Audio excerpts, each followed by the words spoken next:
All right, welcome back. We are checking in on your health with Naples Urology Associates. Here with more is Dr. Mark Gutman.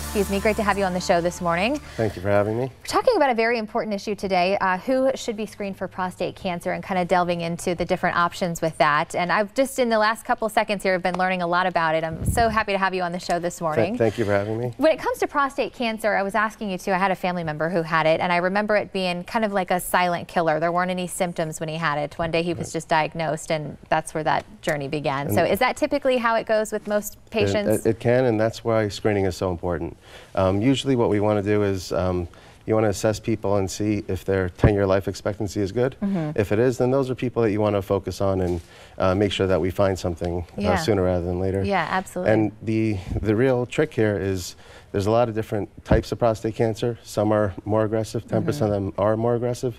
The other ones, there's a lot of them out there that you really don't need to treat. So, do you know when you find it what kind it's going to be? If it's going to be the slow growing or the slow developing or the fast? Sometimes you do, but there are when you find them early, you don't know if it's going to turn into a tree or if it's just going to stay change at any time. Like a little bit of something that's slow growing and something that really won't bother someone. Gosh, how scary. Well, how do you work up patients that are at risk for prostate cancer? Usually we do a risk assessment, and we see the first part is to do a rectal exam and a PSA.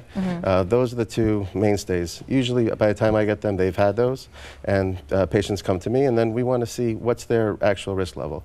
We do a few further tests. One's called a PHI, which tells us pretty much their risk assessment. And the average risk for the population is about 1 in 6 for men. 1 in 6, my goodness. Wow. And then what we want to do is we want to see which ones do we really need to find that is actually going to affect them. A lot of prostate cancers really won't affect people. So that at the same time, but you want to find the ones that really need to be found now. Absolutely. So how has the MRI Fusion changed prostate cancer diagnosis? So pretty much now the MRI will not detect the lower grade cancers that we don't really want to find. So that's the biggest boon for it. It misses about 30% of the low intermediate cancers. And but what it does find is the stuff that we need to find now. So based on the MRI, we can actually say, hey, this is something that we need to check. And it doesn't necessarily mean there's cancer there, but it does mean that you need to look at that area. Right. And what we do then is we can actually take that MRI and put it into our biopsy format and target those spots. Wow. And once we can do that, we're in good shape, and we can tell people what's there. Certainly thankful for that technology these days. What about the type of patients that would benefit most from the MRI Fusion? So the way that I use it is I offer to all patients that come in right off the bat, because I think if you're going to do a biopsy on someone, you should do it right the first time, and you should have all the information that you need. The ones that it's really slated for are the people that have had negative biopsies, and they're ones that they have risk factors, their numbers are high. We're a little bit worried about there's something going on there that we can't find because we've checked and there's nothing there. The old way to do biopsies are blind. So about 40% of the time they're positive, but that means that 70% of the time they're negative biopsies, but that doesn't mean the patient doesn't have cancer. You could be 2 millimeters over when you put your needle in and miss something that's there. The point of the MRI guidance and the MRI Fusion is that we can actually target the areas where there is the most risk and the lesions that are, and we can tell someone, hey, this is what you really have here.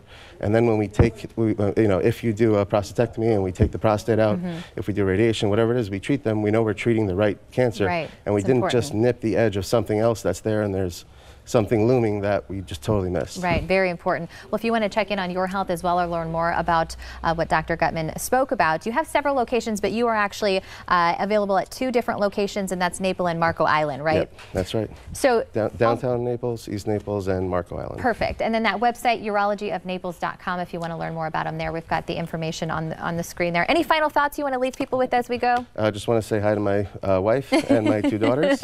Well, hello, family. Thank you so much. It's so great to have you on. Some important information there. And be sure to check out our website as well if you want more on Naples Urology Associates. Head to fox4morningsland.com. Tap into the fountain of youth with Swan Centers, how they can help turn back time and also turn back your youth. Stay with us.